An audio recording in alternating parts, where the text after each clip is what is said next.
নমস্কার বন্ধুরা, আমার নতুন একটি ব্লগে তোমাদের সবাইকে স্বাগত।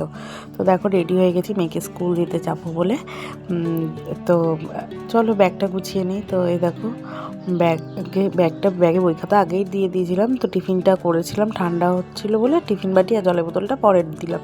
তো আজকে ম্যাডাম টিফিনে নেবেন ম্যাগি ভাজা, তাই ওনার পছন্দ মতো ম্যাগি ভাজা করে দেওয়া হয়েছে। আর ব্যাগটা দেখো গুছিয়ে নিয়েছি। এবার ম্যাডাম দেখি কী করছেন, ম্যাডাম মনে হয় এখনও খাচ্ছেন। তো এই দেখো ম্যাডাম চলে এসেছে। ম্যাডাম এখন বড় হয়ে গেছে, একাই সব পারে। আমি মুখ ধুচ্ছিলাম আর ওর ম্যাগি ভাজাটা করছিলাম বলে তখন ম্যাডাম একাই চান করে এসে জামা কাপড়টা পরেছে, চুলটা আমি বেঁধে দিয়েছি।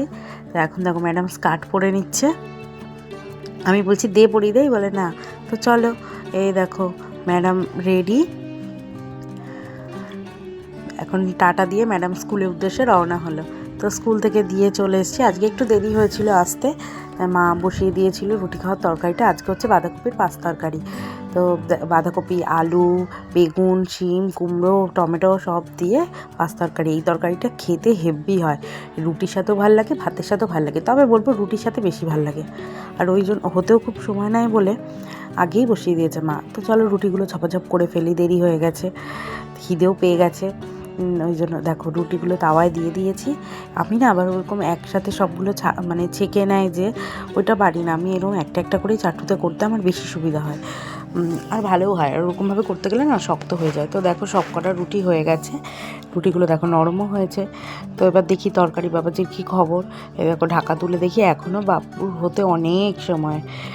তো আবার একটু নাড়াচাড়া দিয়ে ভালো করে তো ঢাকা দিয়ে রেখে দেবো একটু, আর একটু মজার জন্য। না মুছলে না হবে না। ও তার মধ্যে একটু চিনি, তারপরে ওই যে ভাজা মশলা চিনি ভুলে গেছিলাম, আর ধনেপাতা দিয়ে একেবারে নাড়াচাড়া দিয়ে তাকে ঢেকে দিই। তাহলে এবার হোকো আস্তে আস্তে।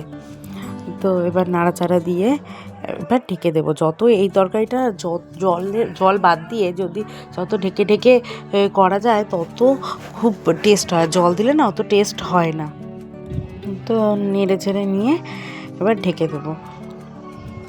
তো এটা ঢাকা দেওয়া থাক। আমি পাশে আজকে শুধু মাছের ঝোল আর ভাত হবে। রুই মাছ না কাতলা মাছ, আমি ঠিক মানে বুঝতে পারি না, রুই কাতলা। তো মার কাছ থেকে জিজ্ঞাসা করলাম, বললো রুই মাছ। তাই রুই মাছের ঝোল হবে আর ভাত হবে, আর কিছুই হবে না। তো দেখো মাছ, আর ওইদিকে উচ্ছে আর আলুটাও কেটে নিয়েছি, ওটা হচ্ছে ভাতে সিদ্ধ দেওয়া হবে, উচ্ছে আলু সিদ্ধ।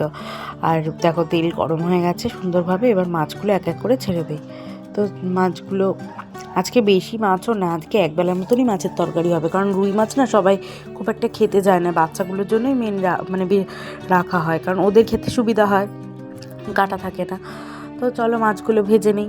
আর এই মাছ আবার একটু কড়া করে ভাজতে লাগে। এবার অনেকে আবার কড়া করে ভাজেও না, সেটা মানে যে যেমন যারা খায় তেমনভাবে ভাজে। তো আমি একটু কড়া করেই ভাজি। তো দেখো মাছ ভাজা হয়ে গেছে।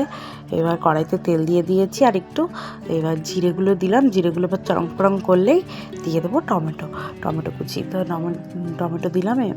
এদিকে দেখো চলে গেছে কারেন্টটা। সত্যি এই কারেন্টটার কথা আর কি বলবো। তো এবার আলুগুলো দিয়ে দিলাম, টমেটো দিয়ে নাড়াচাড়া দিয়ে একটু নুন দিয়ে ঢেকে রাখবো। তো এবার একটু নুন দিয়ে দেবো। নুনটা দিলে কি সুন্দর করে ঢাকা দিলে ওর টমেটো দিয়ে জলটা ছাড়লে আলুটাও ভালো সিদ্ধ হয়ে যাবে, আর নুনগুলো ভালো করে ঢুকবে। ওই জন্য নুনটা আমি একটু আগেই দিই। তো এবার ঢাকা দিয়ে দিই। আর এদিকে দেখি এই তরকারি বাবাজি, বাবা এতক্ষণে হলো। দেখো এই তরকারি বসিয়ে, তরকারি পরে রুটি হলো, মাছ ভাজা হলো, মাছের ঝোলও বসিয়ে দিলাম। এখনও এই বাবাজি রেডি হয়নি। তো এবার একটু নাড়াচাড়া দিয়ে হলো রেডি। তো দেখো তরকারিটা দেখেছো যেমন গন্ধ বেরিয়েছে, খেতেও তেমন ভালো হবে নিশ্চয়ই।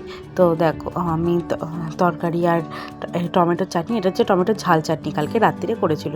এটিও রুটি দিয়ে খেতে অসাধারণ লাগে। তো চলো খেয়ে নিই। আর এদিকে দেখো জলটাও টেনে এসছে টমেটোর, আর ওই জন্য মশলা দিয়ে দিলাম। আমি তোমাদের তো আগেই বলেছি আদা লঙ্কা আমরা আগে থেকেই পেস্ট করে রাখি বাটিতে। তো সেই মশলাটাই দিলাম।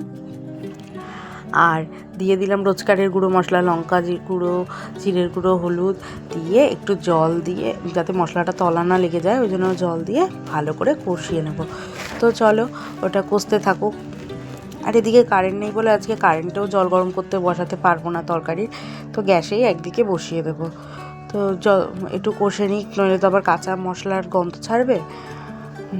তো এদিকে দেখো জলটা গরম বসিয়ে দিয়েছি গ্যাসে, আর এদিকে মানে টেনে এসেছে জলটা মশলার। তো একদম শুকিয়ে যাওয়ার পরে জল দেবো। তো দেখো বলতে বলতে শুকিয়েও গেছে, মশলাটা তলায় লেগেও যাচ্ছে। এই আলুগুলো দেখেছো একদম সিদ্ধ হয়ে গেছে। এবারে জলটা দিয়ে দেবো যতটা পরিমাণ জল লাগে, আর জলটাও এদিকে ফুটে উঠেছিল। দেখো অল্পই জল দিলাম, যেহেতু একবেলার তরকারি, বেশি জল দিয়ে তো লাভ নেই, ওই জন্য অল্প জল দিলাম। আর যেহেতু জলটাও খুব গরম হয়ে গেছিলো, ফুটেছিল, তো দেখো দেওয়ার সাথে সাথে কি সুন্দর ফুটে উঠেছে। তো একটু ফুটে উঠলে ভালো করে একটু মিশিয়ে দিলাম, নইলে আবার মশলাগুলো একটু মানে লেগে থাকবে কড়াইয়ের নিচে, ওই জন্য ভালো করে মিলিয়ে দিলাম। দিয়ে এবার যে ভালো করে ফুটে উঠলে মাছগুলো দিয়ে দেবো। তো দেখো ভালো করে ফুটছে, এবার মাছগুলো সব একে একে দিয়ে দেবো। তো মাছগুলো দিয়ে দিচ্ছি। তো চলো মাছগুলো দেয়া হয়ে গেছে, এবার একটু নাড়া দেবো, মাছগুলোকে একটু মিশিয়ে দিই ঝোলের সাথে ভালো করে। তারপরে একটু ফুটে উঠলে দিয়ে দেবো ধনেপাতা। তো দেখো ভালো করে ফুটে উঠেছে, এবার ধনেপাতা দিয়ে লাস্টে একটু ফুটো, তারপরে নামিয়ে দেবো। তো এখন শীতকালে সবজি থাকতে থাকতে তোমরা কিন্তু সবাই বাঁধাকপির তরকারিটা পাঁচ তরকারি করে খেও, আর আমাকে জানিও যে কীরকম লাগলো তোমাদের রুটির সাথে খেতে। তো এই দেখো মাছের তরকারিও এদিকে হয়ে গেছে। তো আজকে দুপুরে এই রান্না হয়েছে, বাঁধাকপির চচ্চড়ি, ওটা সকালেও হয়ে গেছে রুটির সাথে, আর দুপুরেও খাওয়া হবে। আর মাছের ঝোল, আর হচ্ছে ওই কালকে চাটনি ছিল। তখন চান করে চলে এসেছি, আর ভাবছি আমার রাজকন্যা কখন আসবে। তো চলো এইটুকুনি, ভালো লাগলে লাইক কমেন্ট শেয়ার করে দিও। তো আজকের মতন টাটা, দেখা হচ্ছে অন্য কোনো ব্লগে।